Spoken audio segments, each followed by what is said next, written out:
One of my favorite systems, pretty much of all time, was and still is Game Boy Advance. The original model Game Boy Advance had such an awesome little form factor.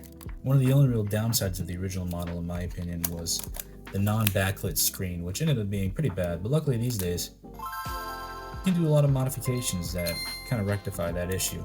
This particular screen mod was a bit of an older one. Nowadays they have custom IPS displays for Game Boys that you can find online, so you can really just make this thing high quality these days. But the Game Boy Advance also just has a super awesome library. Here's Final Fantasy VI for the Game Boy Advance. The Game Boy Advance actually had a lot of really cool Super Nintendo ports like this. Also, they had Super Mario World and a bunch of other ones. Another cool thing was, of course, that the Game Boy Advance is backwards compatible. You can play original Game Boy games, Game Boy Color games, and Game Boy Advance games.